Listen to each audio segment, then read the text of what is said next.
আসসালামু আলাইকুম সুপ্রিয় দর্শক, স্বাগত জানাচ্ছি আমাদের আজকের বিশেষ আয়োজনে।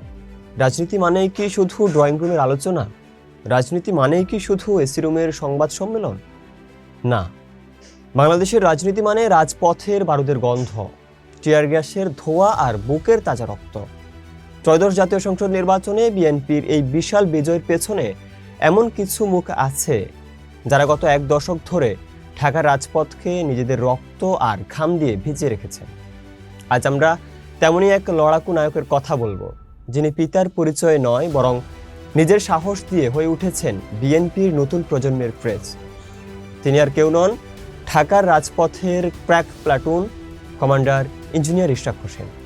দর্শক, ইশরাক হোসেন এমন এক সময়ে রাজনীতির মাঠে নেমেছিলেন যখন বিএনপির নাম নেওয়াটাও ছিল এক প্রকার অপরাধ। তার পিতা ঢাকার শেষ সফল মেয়র গেরিলা মুক্তিযোদ্ধা সাদেক হোসেন খোকা যখন স্বৈরাচারের মিথ্যা মামলায় ধুকে ধুকে বিনদেশে শেষ নিঃশ্বাস ত্যাগ করলেন, তখন সেই পিতার কফিন কাঁধে নিয়ে ইশরাক প্রতিজ্ঞা করেছিলেন এই অন্যায়ের শেষ দিকে ছাড়বেন।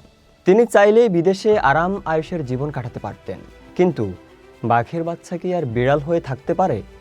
তিনি বেছে নিলেন কাটার বিছানা। তিনি বেছে নিলেন পিতার রেখে যাওয়া অসমাপ্ত লড়াইয়ের পথ। সেই যে রাজপথে নামলেন আর পেছনে ফিরে তাকাননি। আপনারা কি ভুলে গেছেন সেই দৃশ্য? মতিঝিল, পল্টন কিংবা পুরান ঢাকার অলিগলি?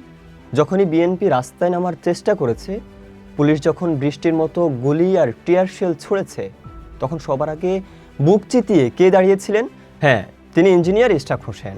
মাথায় হেলমেট, হাতে লাঠি, চোখে মুখে আগুনের স্ফুলিঙ্গ। পুলিশের সাজোয়া যানের সামনে তিনি ছিলেন একাই 100। তাকে গ্রেফতার করা হয়েছে, রিমান্ডে নেওয়া হয়েছে, রাস্তায় ফেলে পেটানো হয়েছে, কিন্তু এই মানুষটিকে এক মুহূর্তের জন্য থামানো যায়নি। তিনি প্রমাণ করেছেন নেতা হতে হলে কর্মীদের পেছনে নয়, কর্মীদের সামনে দাঁড়িয়ে বুলেটের মুখোমুখি হতে হয়। তার এই সাহসিকতাই তাকে তরুণ প্রজন্মের কাছে এক জীবন্ত কিংবদন্তিতে পরিণত করেছে। আর সেই লড়াকু ইশরাক হোসেন আজ জনগণের ভোটে নির্বাচিত সংসদ সদস্য। ত্রয়োদশ জাতীয় সংসদ নির্বাচনে ঢাকাবাসী প্রমাণ করে দিয়েছে, যারা রাজপথে রক্ত দেয়, জনগণ তাদের ব্যালটের মাধ্যমে সম্মান জানাতে ভুল করে না।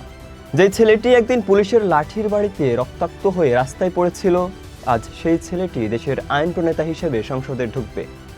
এটি শুধু ইশরাকের বিজয় নয়, এটি বিএনপির প্রতিটি ত্যাগী কর্মীর বিজয়, এটি তারুণ্যের বিজয়। তবে ইশরাক ভাই, আপনার কাছে আমাদের একটাই অনুরোধ, সংসদের নরম গদি আর এসি রুমের ঠান্ডা বাতাসে যেন রাজপথের সেই গরম রক্ত ঠান্ডা না হয়ে যায়। আপনি তরুণদের প্রতিনিধি। দেশের লাখ লাখ বেকার যুবক আপনার দিকে তাকিয়ে আছে।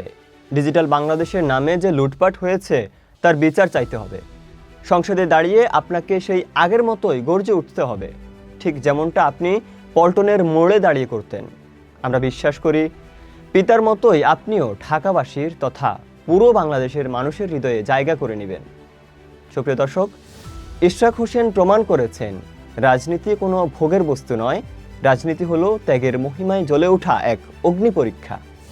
তিনি সেই পরীক্ষায় লেটার্স মার্ক পেয়ে উত্তীর্ণ হয়েছেন। আমাদের পুরো টিমের পক্ষ থেকে নবনির্বাচিত সংসদ সদস্য, রাজপথের লড়াকু নায়ক ইঞ্জিনিয়ার ইশরাক হোসেনকে জানাই লাল সালাম এবং অভিনন্দন। তার হাত ধরেই বিএনপির নতুন প্রজন্ম এগিয়ে যাক আগামীর বাংলাদেশ গড়ার লক্ষ্যে। আজকের মতো এখানেই বিদায় নিচ্ছি। মনে রাখবেন, যতক্ষণ দেহে প্রাণ আছে রাজপথ ছাড়বে না জিয়ার সৈনিকরা। আল্লাহ হাফেজ।